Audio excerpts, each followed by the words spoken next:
I am Slick Nick, the living legend. I've said it before, I will say it again right now. It's fascinating to me. I've got, over 2,800 videos altogether on this channel. What will happen is a video that I made 2 years ago will get a comment today, and then someone will comment on a video I just published yesterday, and they coincide about the same topic, and that has happened in the same afternoon today for me. So let's check out those two comments. The first one that rolled in today was on a video I made actually called Choosing to be a Church Pastor as a Career Path, Not by the Calling, which I think is a very fascinating topic, and I appreciate those of you who watched that. I'm actually working on a blog post about that topic as well. Our friend Somal Sashan had this to say, quote, "Hey man, can you make a video about how do we get comfortable with ourselves and be happy accepting our own insecurities? Thanks." So I got that comment.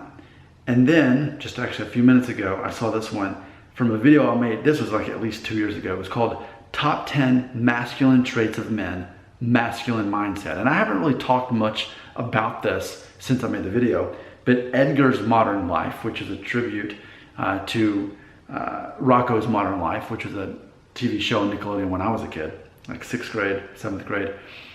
He said, quote, "Great vid. Been trying to figure out myself in a different sort of perspective, and this helps. Thumbs up." He gave me the emoji of thumbs up.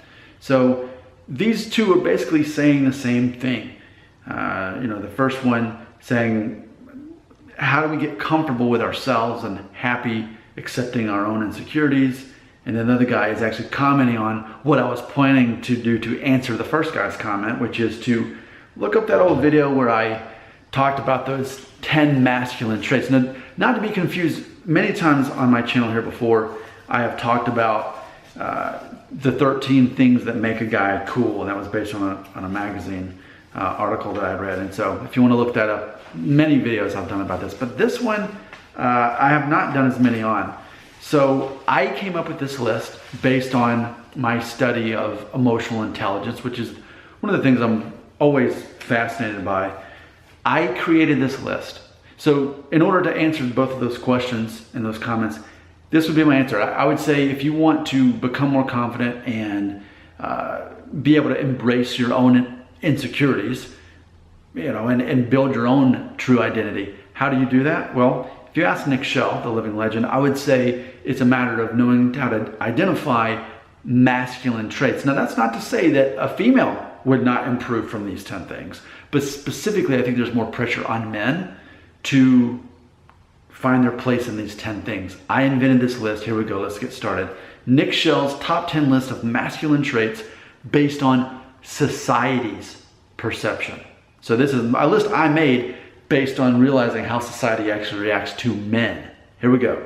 Number one, you know this one's coming. Number one, he believes in himself. I say it over and over again. Comedians in Cars Getting Coffee on Netflix. Watch the episode with Steve Martin. He introduces the concept that people cannot tell the difference between real confidence and fake confidence. So if you're not confident, step number one, fake it. Pretend. Be an actor. Act like you're confident, and people won't know the difference if you're doing a good job of pretending. Because people are attracted to confident people. It's not a coincidence I've got all these subscribers on this channel. I'm a confident person. That attracts people. Number two, that a man respects women and helps his fellow man. He loves others as himself. That's a thing that makes you a better human being, because by default, if you're thinking, I want to help that person like I would want to be helped, I want to give them what they need as if I needed that thing. When you're thinking like that, and by default treating women with respect in the same way, you're going to be a better person that people like to be around, because you can't be selfish if you're loving your neighbor as yourself, even though it's almost like reverse psychology, like, hey, you're selfish, so start treating other people like you would treat yourself, you selfish person. It's true though.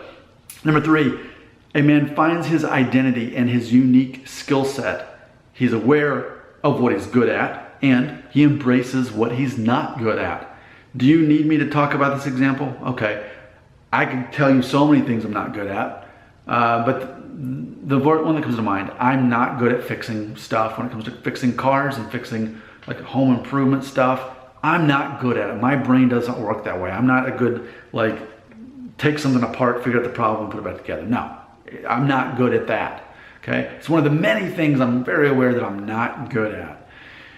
But I'm also aware of the many things that I am good at, and I base my identity on that. And when you are younger, it's harder to do because you don't know what you're good at. You know, even for me, I barely knew what I wanted to study in college, which I started college. It was hard. You just have less of an identity. But I think altogether with these 10 things, it helps you get that overall picture. So, but anything at all that you know you're good at, start making your identity off of that. And anything you're not good at, own up to it. Say, hey, that's not my thing, but I know a guy who is. Let me ask him. Now you're delegating the answer. And I made that in another video. I talked about how men solve problems or they delegate the solution. If you can't solve the problem, you can still help other people by finding someone who can help them with that problem. Number 4, a man is healthy and active. He eats right and exercises. That's very important. I don't think I really need to say much about this, that it represents so much about you. If you look like you're in shape and looking like you're doing a decent job of taking care of yourself, people are going to be attracted to that. They're going to want to be around that person. You're going to feel better about yourself, because a lazy guy who's just going to eat nothing but fast food and never exercise and just play video games, that guy is not probably going to feel too great about himself, and people aren't probably going to be too interested in that person as a human being, because it shows you that you respect yourself when you're eating right and exercising. Number 5, he's decisive. He can make it a quick decision even when it's a tough one.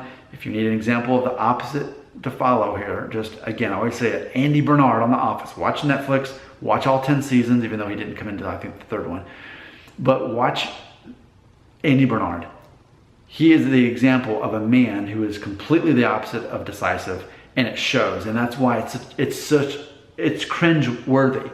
It's a cringing experience to watch Andy Bernard on that show, because he's so indecisive. But a decisive man is a man who is going to be confident and liked by other people. So when you're doing all these things, even if you're just kind of playing the part, the fact that people perceive that you are these things is almost more important than the fact that you actually are this man who apparently believes in himself.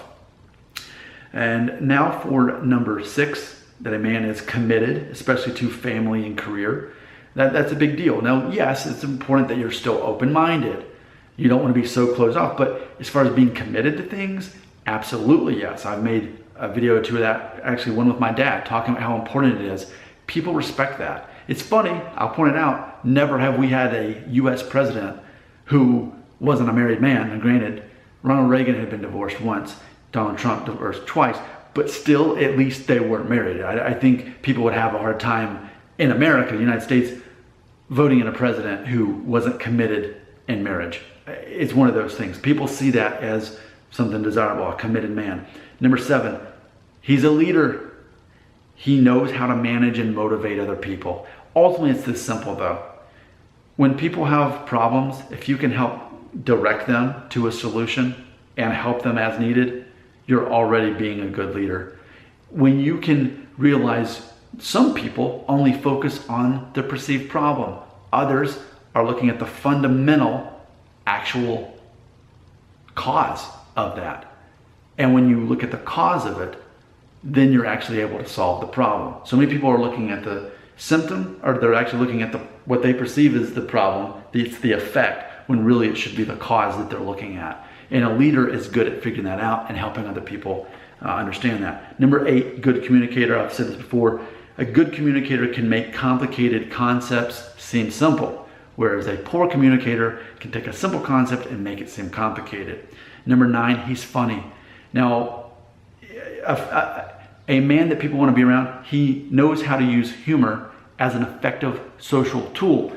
Now, there are many types of humor, so it's not like you're committing to just one. But if you can make a person laugh, you can make them feel comfortable, that you can make them trust you. And it's very important that you figure out what your humor is, especially to put someone at ease and again, to trust you. And when you can make someone laugh, you're already making them feel good. Number 10, emotionally intelligent. A man who does not wear his heart on his sleeve, nor does he keep all of his feelings all bottled up. That's very important. If I would say there's a major theme on my channel, it's I'm teaching younger men how to be emotionally intelligent. That when someone says something or does something to offend you, disrespect you, you think, but I get to decide if I'm offended or disrespected. That's one of the major beliefs that I have. So I'm going to close this already 10.5 minute video with this. I'm going to help you understand emotional intelligence very quickly in the context of being a victor, being someone who's victorious, which you have to make a choice to do that, or just let the default set in, that's to be a victim. Someone who's victorious compliments others. Someone who's a victim criticizes others. Comment section. A victor embraces change. A victim fears change. A victor forgives others because it's a choice. Victim holds grudges. A victor is always learning, open-minded, like I said earlier. A victim thinks they already know everything. Don't you think if I were wrong, I would know it? That's what they would say.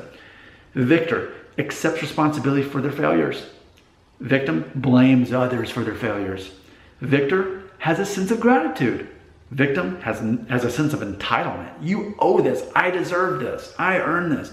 A victor sets goals and develops plans, and then a victim never sets any goals. So there you go. I really think that that's your starter kit. I really think that even if that's not exactly the answer you were looking for in this, I think that this is going to help, these two people here. The one guy saying that, commenting on the previous video, saying that this has helped him really sort out his perspective on this and that it's helped him. So this is like a sequel a couple years later. And then the other guy saying, can you make a video on how we get comfortable with ourselves and be happy accepting our own insecurities? Here's what I'd say. If you can do everything I've said in this video, then you're set. That's your starter kit. Start basing your life and your decisions and your thoughts around that, and you're gonna be okay. You're gonna get to where this 38-year-old man is, who has no issues with confidence. And if I did, you wouldn't know it, because I am the king of fake it till you make it, because people can't tell the difference between real confidence and fake confidence. I would love to make 1,000 videos about this kind of stuff, but I'm a libertarian, so I know the importance of the free market. I only spend 13 minutes on a video if I think that people are actually going to care about it. So if you care about it, I make more good videos like this. Comments belong right here. That was humor.